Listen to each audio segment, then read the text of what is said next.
Welcome back into the Sports Source. This segment brought to you by Daniel Hood Roofing. No one in East Tennessee has more training, more seals, more certificates than Daniel. But even more important than the quality of the work that his company does is the motivation behind the work.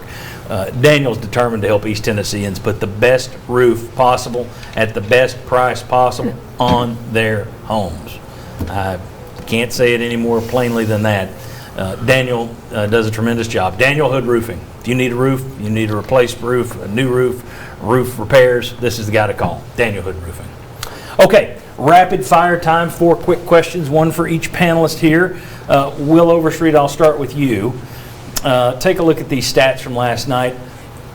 Emory Jones, 9.6 yards per carry. Their running backs, 5.5 yards per carry. The Vols allowed 9 runs last night of 10 or more yards, 5 by Emory Jones. Gators came in number 2 in the country in rushing, 350 yards per game, 7.5 yards per attempt. They had 7.1 yards against the Vols, so you were 0.5 yards better.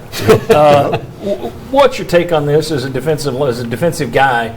Do you look at the run defense differently because of who got the yards and how he got the yards? It wasn't like they just ran it down your throat. Yeah, no, you definitely do. I think because you weren't getting pushed around and just handing off ball, getting nailed back. So I looked at it differently because it was a lot more scheme of getting, having a guy motion, just like in the passing game Heupel has done. They were using some motion, move the defenders, then set up where they had the numbers on a run or two. So I looked at it more that way, that overall I thought the defense, this Florida team ran 200 yards, 250 yards against Alabama. You held them right in that same area, so to me, you were also worn down at the end of this game. I thought they played fairly well. This is a team you're going to give up some rush yards. That's just part of it, right? Yeah. You're going to lose a few of those battles up front. So I thought overall, because they were not pushed around and they didn't lose the line of scrimmage, that's where I thought was positive, and that it was not too bad a night for that. All right. Jimmy Hyams, I brought this up on the show last week in part of one of my rants, calling out the stupidity of allowing players to have the same number.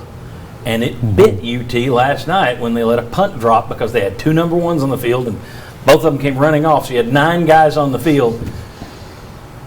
They played this game for 100 years without guys having double numbers. Should the NCAA outlaw this practice, in your opinion?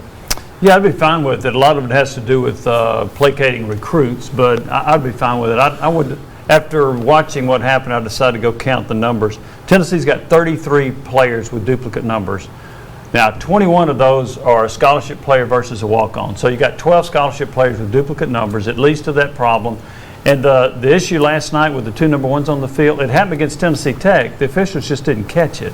It leads to that kind of problem. So the coaches aren't handling it very well, and I think the NCAA should probably say, we've had enough of this. Besides, if you're a coach and you're chewing out number 6, you're not even sure who you're chewing out. Are you chewing out Young or Holiday? Which one is it? If as a staff you're too dumb to know who's on the field with the double numbers, maybe you should stop handing out double numbers.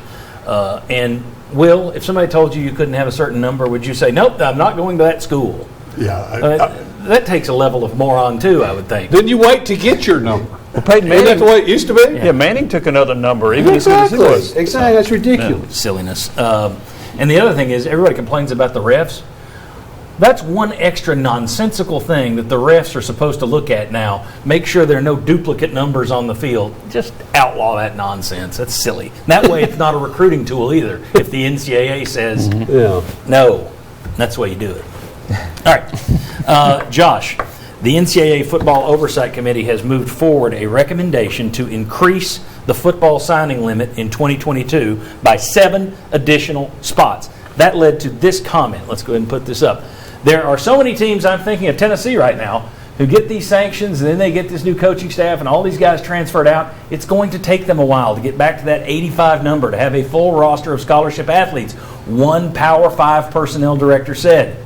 Just because the 25 number, it'd be almost impossible for them to replace seniors plus all the guys that are gone that left last year. So I think it's going to be really good for everyone just being able to make sure you can get up to your 85 so you have quality depth of players and being able to replace those guys that do leave. This is somebody at a national school looking at Tennessee as the example of needing this rule to pass.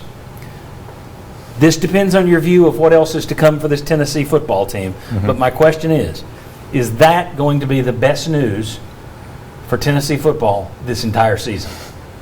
Yeah, it feels like the latest Tennessee rule that comes out because there's Except been it's a a number good of these stories.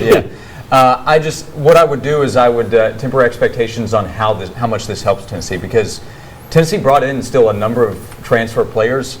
How many of them are difference-making players? Not many. So it would help you get more scholarship players on the team, but I don't know how many would actually be out there on the field helping you that much. Okay, so you say no. So it's good for Tennessee. I just would not expect it to make a big difference. So you're saying they're not very good at talent evaluation at this point? If you look at the list of top 50, top 100 transfers from this past offseason, there are a lot of guys who left Tennessee that were on the list, not a lot of guys who came to Tennessee that made the list. But isn't that, why would you come to Tennessee? Doesn't that get back to the same reason it's hard to recruit right now? Isn't this kind of a terrible crap show to walk into? I can tell you, I wouldn't want to be recruited to Tennessee right now. But yeah, that's what I'm saying. Like, it's good to be able to add scholarship players, but you need good scholarship players to add. very good. All right, Chuck. Yes. Last one. Tennessee's 2022 schedule came out this week, and Army was no longer on it. UT has bought out that game, something they've been working on, trying to do since Philip Fulmer and Jeremy Pruitt took over. They replaced that game with Akron.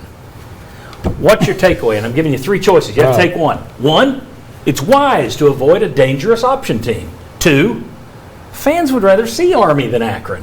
Three, UT is now scared to play Army. What's your takeaway from buying out Army? I'm almost saying number three. And there's a lot of people that don't want to play Army because of preparing for that triple option. Yep. And even their head coach says he doesn't like preparing for the other military schools that play the triple option. So, yeah, it's true. I mean, they can carve you up with that. So Which one are you going with, one or three? Three. So you say you're scared of Army. You're scared of Army.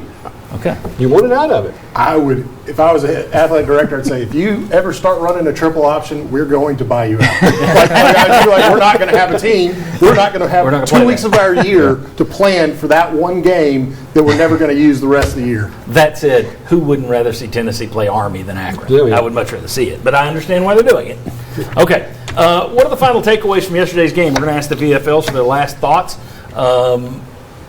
We'll do that. Then we'll get into the Missouri stuff. We'll do the Cavaliers line. We got a lot to come. Come on back on the Sports Source. Not always what you want to hear, but exactly what you need to hear. This is the Sports Source.